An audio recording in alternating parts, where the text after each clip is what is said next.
اسرائیل جانے والے گرفتار 5 پاکستانیوں کے رشتہ دار بھی وہاں موجود۔ گرفتار پاکستانی اسرائیل میں کیا کام کرتے تھے؟ خفیہ مذہبی شناخت۔ کتنے پاکستانی اسرائیل میں موجود؟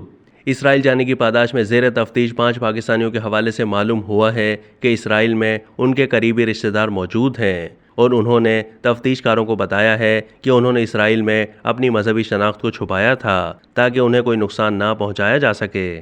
یہ بات بھی سامنے آئی ہے کہ ان افراد کے خاندان سے تعلق رکھنے والے مزید 5 افراد اب بھی اسرائیل میں موجود ہیں۔ ایف آئی اے نے میرپور خاص کے 5 افراد محمد انور، محمد کامران صدیقی، کامل انور، محمد ذیشان اور نعمان صدیقی کو اس وقت گرفتار کیا جب اسٹیٹ بینک نے اسرائیل سے آنے والے زر مبادلہ کی نشاندہی کی۔ یاد رہے کہ اسرائیل ایسا ملک ہے جہاں پاکستانی پاسپورٹ کے حامل افراد نہیں جا سکتے۔ تھوڑی تھوڑی مالیت میں یہ ترسیلات زر ویسٹرن یونین کے ذریعے میرپور خاص بھیجی گئیں، جس کی شاخ شہر کے ڈاکخانے میں موجود ہے۔ 6 سال کے عرصے میں مجموعی طور پر 20 لاکھ روپے بھیجے گئے۔ یہ لوگ اسرائیل میں گاڑیاں دھونے یا ہیلپر کے طور پر کام کرتے تھے۔ ایف آئی اے کے ایک اہلکار نے دی نیوز کو بتایا ہے کہ اس فیملی کے تقریباً 8 افراد ایسے ہیں جنہوں نے مختلف اوقات میں اسرائیل کا سفر کیا ہے۔ ان میں سے کچھ 2021 اور کچھ 2022 میں واپس آئے۔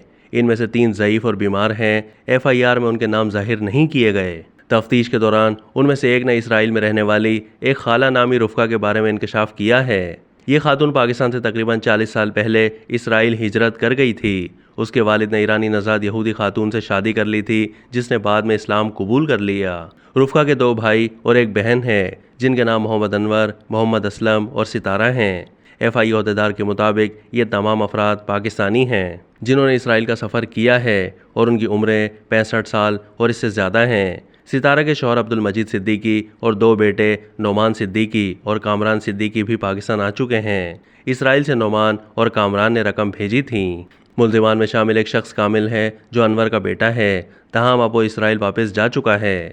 ان افراد کے سفری انتظامات رفقہ کے شوہر اسحاق نے کیے تھے۔ انور نے ایف آئی اے کو دیے گئے ایک بیان میں کہا ہے کہ اس نے اسحاق کو سفری انتظامات اور تل ابیب میں کام تلاش کرنے کے لیے 3 لاکھ روپے دیے تھے۔ اسرائیلی اخبار ہارتس نے پاکستان سے ہجرت کر کے یہودیوں کی قائم کردہ ایک کارپیٹ فرم کے سی ای او اسحاق مدد کی شناخت کی ہے، لیکن گرفتار شدگان کے ساتھ اس کے تعلق کا کوئی ثبوت نہیں ملا۔